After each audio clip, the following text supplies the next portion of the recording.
Hi hello all.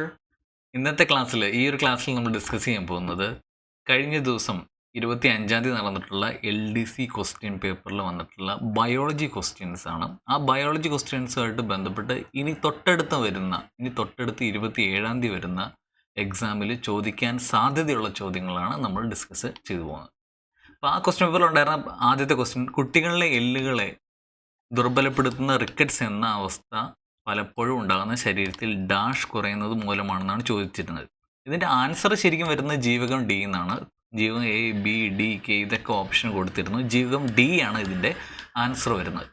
അപ്പോൾ റിക്കറ്റ്സിനെ പറ്റി ചോദിച്ചിട്ടുണ്ടെങ്കിൽ മറ്റു പല അസുഖങ്ങളെ പറ്റിയും ചോദിക്കാനുള്ള സാധ്യതയുണ്ട്. അപ്പോൾ അതുകൊണ്ട് നമ്മൾ ഇതുമായിട്ട് ബന്ധപ്പെട്ട സാധ്യതാ ചോദ്യങ്ങളൊന്ന് ഡിസ്കസ് ചെയ്തു പോകാം. മോണയിൽ രക്തസ്രാവവും ബലഹീനതയും ലക്ഷണമായുള്ള രോഗമായുള്ള സ്കർവി ഭക്ഷണത്തിൽ ഡാഷിൻ്റെ കുറവ് മൂലമാണ് ഉണ്ടാകുന്നത്. ഇതിൻ്റെ ഉത്തരം വരുന്നത് വിറ്റാമിൻ സി എന്നാണ്. സ്കർവി എന്ന അസുഖം വിറ്റാമിൻ സിയുടെ കുറവ് മൂലം ഉണ്ടാകുന്ന അസുഖമാണ്. മോണയിൽ രക്തസ്രാവവും ബലഹീനതയും ലക്ഷണമായിട്ടുള്ള അസുഖമാണ് സ്കർവി. ഓർത്തിരിക്കുക. അടുത്ത വരുന്ന നിശാന്തത കുറഞ്ഞ വെളിച്ചത്തിൽ കാഴ്ച തകരാറിലാകുന്ന അവസ്ഥ പലപ്പോഴും ശരീരത്തിലെ ഡാഷിൻ്റെ അഭാവം മൂലമാണ് ഉണ്ടാകുന്നത്. ഇതിൻ്റെ ഉത്തരം വരുന്നത് വിറ്റാമിൻ എ എന്നാണ്. വിറ്റാമിൻ എ മൂലമാണ് നിശാന്തത ഉണ്ടാകുന്നത്. ഓർത്തിരിക്കുക. അടുത്തത് നാഡി ഹൃദയഭാഗങ്ങളെ ബാധിക്കുന്ന ബെറിബറി എന്ന അസുഖം ഡാഷിൻ്റെ കുറവ് മൂലമാണ് ഉണ്ടാകുന്നത്. ഇതിൻ്റെ ഉത്തരം വരുന്നത് വിറ്റാമിൻ B1 എന്നാണ്. തയാമിൻ എന്നുകൂടി വിറ്റാമിൻ B1 അറിയപ്പെടുന്നുണ്ട്. വിറ്റാമിൻ B1 അല്ലെങ്കിൽ തയാമിൻ്റെ കുറവാണ് നാഡീ ഹൃദയഭാഗങ്ങളെ ബാധിക്കുന്ന ബെറിബറി എന്ന അസുഖം ഉണ്ടാകാൻ കാരണം. അടുത്ത ചോദ്യം വരുന്നത് ചുവന്ന രക്താണുക്കളുടെ എണ്ണം കുറയുന്നതിനാൽ ഉണ്ടാകുന്ന വിളർച്ച പലപ്പോഴും ഭക്ഷണത്തിലെ ഡാഷിൻ്റെ കുറവ് മൂലമാണ് ഉണ്ടാകുന്നത്.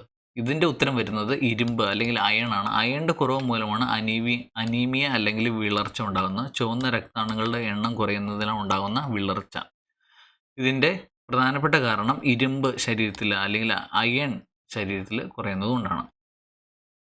അടുത്ത ചോദ്യം പെലഗ്ര, ഡെർമറ്റൈറ്റിസ്, വയറിളക്കം, ഡിമെൻഷ്യ എന്നിവയാൽ അടയാളപ്പെടുത്തുന്നത് ഡാഷിൻ്റെ അഭാവം മൂലമാണ് എന്നാണ് ചോദ്യം. ഇതിൻ്റെ ഉത്തരം വരുന്നത് വിറ്റാമിൻ B3 ആണ്. നിയാസിൻ പ്രധാനപ്പെട്ട ഒരു ന്യൂട്രിയൻ്റാണ് നിയാസിൻ. വിറ്റാമിൻ B3 അല്ലെങ്കിൽ നിയാസിൻ ഇത് കുറഞ്ഞു കഴിഞ്ഞാൽ പെലഗ്ര, ഡെർമറ്റൈറ്റിസ്, അതുപോലെ തന്നെ വയറിളക്കം, ഡിമെൻഷ്യ എന്നീ പറയുന്ന അവസ്ഥകൾ ഉണ്ടാവാൻ കാരണമാകുന്നു വിറ്റാമിൻ B3 അല്ലെങ്കിൽ നിയാസിൻ്റെ കുറവ്. ഓസ്റ്റിയോപൊറോസിസ് ദുർബലമായ അസ്ഥികളിലേക്ക് നയിക്കുന്ന ഒരവസ്ഥ ഡാഷിൻ്റെ അഭാവം മൂലമാണ് ഉണ്ടാകുന്നത്. ഉത്തരം വരുന്നത് കാൽസ്യമാണ് അതിൻ്റെ ഉത്തരം വരുന്നത്.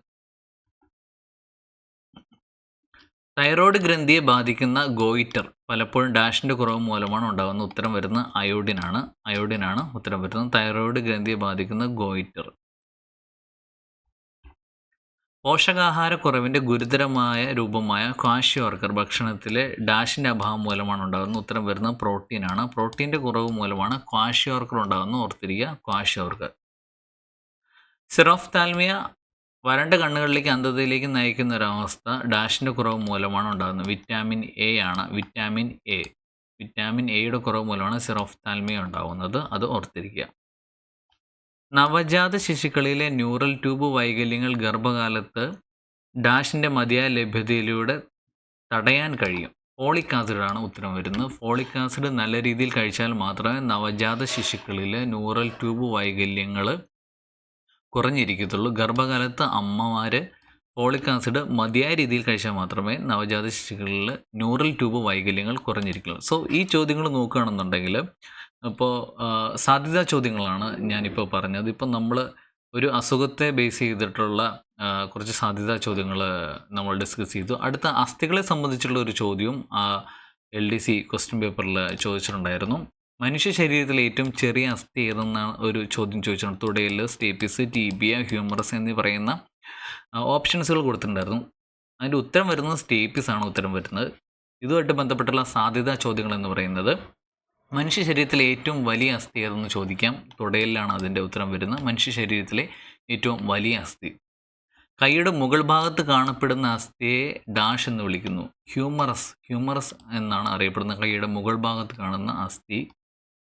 താഴത്തെ താടിയിൽ നിർമ്മിക്കുന്ന അസ്ഥിയെ നിർമ്മിച്ചിരിക്കുന്ന അസ്ഥിയെ ഡാഷ് എന്ന് വിളിക്കുന്നു. മാൻഡിബിൾ, മാൻഡിബിൾ എന്നാണ് താഴത്തെ താടിയിൽ നിർമ്മിച്ചിരിക്കുന്ന അസ്ഥിയെ പറയുന്നത് മാൻഡിബിൾ. തലയോട്ടിയുടെ പിൻഭാഗത്ത് രൂപം കൊള്ളുന്ന അസ്ഥിയുടെ പേര് ചോദിച്ചിട്ടുണ്ട്. ആൻസിപിറ്റൽ അസ്ഥിയാണ്. ആൻസിപിറ്റൽ അസ്ഥി, തലയോട്ടിയുടെ പിൻഭാഗത്ത് രൂപം കൊള്ളുന്ന അസ്ഥിയാണ് ആൻസിപിറ്റൽ അസ്ഥി. വാരിയെല്ലുകളെ ബന്ധിപ്പിക്കുന്ന നെഞ്ചിൽ സ്ഥിതി ചെയ്യുന്ന അസ്ഥിയുടെ പേര് സ്റ്റെർണം എന്നാണ്. സ്റ്റെർണം എന്നാണ്. വാരിയെല്ലുകളെ ബന്ധിപ്പിക്കുന്ന നെഞ്ചിൽ സ്ഥിതി ചെയ്യുന്ന അസ്ഥി സ്റ്റെർണമാണ്. കോളർ ബോൺ എന്നറിയപ്പെടുന്ന മനുഷ്യ ശരീരത്തിലെ അസ്ഥി ഏതാണ്? ക്ലാവിക്കിളാണ്. ക്ലാവിക്കിൾ. കോളർ ബോൺ എന്നറിയപ്പെടുന്ന മനുഷ്യ ശരീരത്തിലെ അസ്ഥിയാണ് ക്ലാവിക്കിൾ. ഇടുപ്പിൻ്റെ മധ്യഭാഗ അസ്ഥി അറിയപ്പെടുന്നത് പെൽവിസ് എന്നാണ്. പെൽവിസ് അസ്ഥിയാണ്, ഓർത്തിരിക്കുക.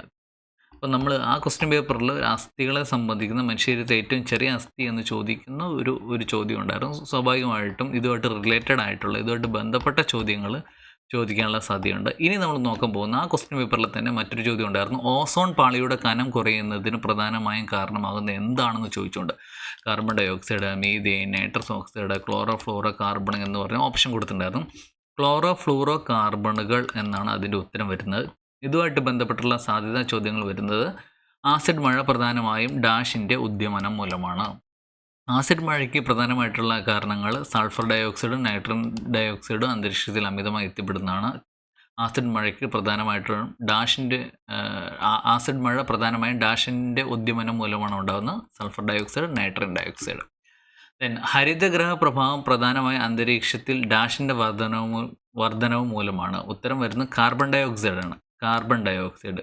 ഹരിതഗ്രഹ പ്രഭാവം പ്രധാനമായും അന്തരീക്ഷത്തിൽ ഡാഷിൻ്റെ വർധനവും മൂലമാണ്. Carbon dye oxide.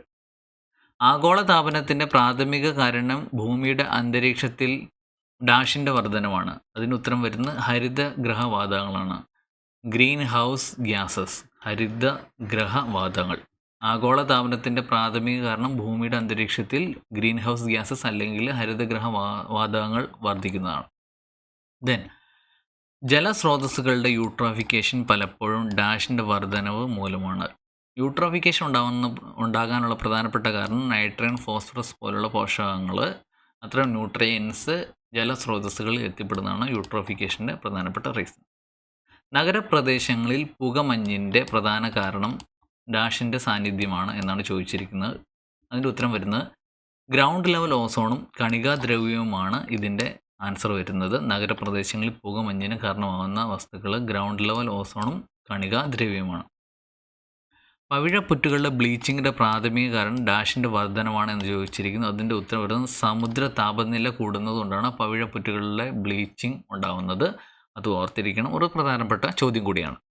സമുദ്രങ്ങളിലെ പ്ലാസ്റ്റിക് മലിനീകരണത്തിൻ്റെ പ്രധാന ഉറവിടം ഡാഷാണ്. അതായത് പ്ലാസ്റ്റിക് മാലിന്യങ്ങൾ ശരിയായ രീതിയിൽ സംസ്കരിക്കാത്തത് നേരിട്ട് സമുദ്രങ്ങളിൽ എത്തിപ്പെടുന്നതാണ് സമുദ്രങ്ങളിലെ പ്ലാസ്റ്റിക് മലിനീകരണത്തിൻ്റെ പ്രധാനപ്പെട്ട ഉറവിടം. ദെൻ അടുത്ത ചോദ്യം വരുന്നത് സിക്ക വൈറസ് രോഗം പ്രധാനമായും പകരുന്നത് ഡാഷ് വഴിയാണ് എന്ന് ആ LDC ചോദ്യപേപ്പറിൽ ഉണ്ടായിരുന്നു. ചുമയും തുമ്മലും ശ്വസനത്തുള്ളികൾ, രോഗബാധിതരുമായി നേരിട്ടുള്ള സമ്പർക്കം, കൊതുകുകടി, ഈഡിസ്, മലിനമായ ഭക്ഷണവും വെള്ളം എന്നീ ഓപ്ഷനുകളൊക്കെ കൊടുത്തിട്ടുണ്ടായിരുന്നു. അതിൽ ഉത്തരം വരുന്നത് കൊതുകുകടി, ഈഡിസ് വഴിയാണ്. ഈഡിസ് കൊതുകുകളുടെ കടി ഏൽക്കുന്നത് മൂലമാണ് സിക്ക വൈറസ് പ്രധാനമായും പകരുന്നത്. സോ ഈഡിസ് കൊതുകുകളുടെ കടി ഏൽക്കുന്നത് കൊണ്ടാണ് സിക്ക വൈറസ് പകരുന്നത് എന്ന കാര്യം കൃത്യമായിട്ട് ഓർത്തിരിക്കുക. ഈ ക്വസ്റ്റ്യൻ റിപ്പീറ്റ് ചെയ്യാൻ സാധ്യതയില്ലെങ്കിൽ പോലും ഇതുമായിട്ട് ബന്ധപ്പെട്ട അല്ലെങ്കിൽ ഇതേ തരത്തിലുള്ള ചോദ്യങ്ങൾ ചോദിക്കാൻ സാധ്യതയുണ്ട്. ആ ചോദ്യങ്ങളാണ് നമ്മൾ പരിശോധിക്കുന്നത്. മലേറിയ പ്രാഥമികമായി പകരുന്നത് ഡാഷിലൂടെയാണ്. അനോഫിലസ് കൊതുകുകൾ വഴിയാണ്. അനോഫിലസ് കൊതുകുകൾ. ഉത്തരം ഓർത്തിരിക്കുക. മലേറിയ കണക്റ്റഡ് ആയിട്ടിരിക്കുന്നത് അനോഫിലസ് കൊതുക്. ഡെങ്കിപ്പനി പ്രധാനമായും പകരുന്നത്, അതിൻ്റെ ഉത്തരം വരുന്നത് ഈഡിസ് കൊതുകുകളാണ്. ഡെങ്കിപ്പനി ഈഡിസ് കൊതുകുകളാണ്. ലൈം രോഗം പ്രധാനമായും പടരുന്നത് ഡാഷിലൂടെയാണ്. അതിൻ്റെ ഉത്തരം ടിക്കുകൾ വഴിയാണ്. ടിക്സ് വഴിയാണ് ലൈം രോഗം പ്രധാനമായിട്ടും പകരുന്നത്. എബോള വൈറസ് പ്രാഥമികമായി പകരുന്നത് ഡാഷുമായി സമ്പർക്കത്തിലൂടെയാണ്. രോഗബാധിതനായ വ്യക്തിയുടെ ശരീരസ്രവങ്ങളുമായിട്ട് നമ്മൾ സമ്പർക്കത്തിൽപ്പെട്ടാൽ മാത്രമാണ് എബോള വൈറസ് പ്രാഥമികമായിട്ട് പകരുന്നത്. പേവിഷബാധ സാധാരണയായി മനുഷ്യരിലേക്ക് പകരുന്നത് ഡാഷ് വഴിയാണ്. രോഗം ബാധിച്ച മൃഗത്തിൻ്റെ കടി ഏൽക്കുമ്പോഴാണ് പേവിഷബാധ അല്ലെങ്കിൽ റാബിസ് മനുഷ്യരിലേക്ക് പകരുന്നത്. അടുത്ത വെസ്റ്റ് നൈൽ വൈറസ് പ്രധാനമായും പടരുന്നത് ക്യൂലെക്സ് കൊതുകുകൾ വഴിയാണ്. ക്യൂലെക്സ് കൊതുകുകൾ വഴിയാണ് വെസ്റ്റ് നൈൽ വൈറസ് പ്രധാനമായും പടരുന്നത്. വെസ്റ്റ് നൈൽ വൈറസ് ഓർത്തിരിക്കുക. ക്യൂലക്സ് കൊതുകുകൾ. മഞ്ഞപ്പനി യെല്ലോ ഫീവർ പകരുന്നത് മഞ്ഞപ്പനി പകരുന്നത് ഈഡിസ് കൊതുകുകൾ വഴിയാണ്. ചിക്കൻ ഗുനിയ പ്രാഥമികമായി പകരുന്നത് ഡാഷിലൂടെയാണ്. ഈഡിസ് കൊതുകുകൾ വഴിയാണ് ചിക്കൻ ഗുനിയ പകരുന്നത് ഓർത്തിരിക്കുക. ചിക്കൻ ഗുനിയ പകരുന്നത് ഈഡിസ് കൊതുകുകൾ വഴിയാണ്. അടുത്ത ഹാൻഡ വൈറസ് സാധാരണ മനുഷ്യരിലേക്ക് പകരുന്നത് ഡാഷ് വഴിയാണ്. എലിയുടെ മൂത്രം, കാഷ്ടം അല്ലെങ്കിൽ ഉമിനീർ എന്നിവയിലൂടെയാണ് ഹാൻഡ വൈറസ് പകരുന്നത്. അപ്പോൾ എലിയുമായിട്ട് ബന്ധപ്പെട്ട രോഗമാണ് ഹാൻഡ വൈറസ് ഓർത്തിരിക്കുക.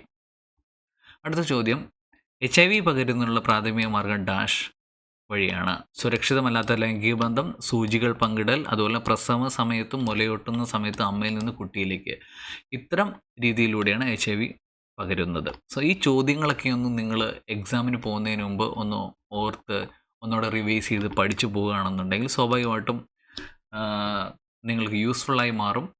ഈ ചോദ്യങ്ങളൊന്ന് ശ്രദ്ധിക്കുക. വീണ്ടും കാണാം. Have A great day. Thank you.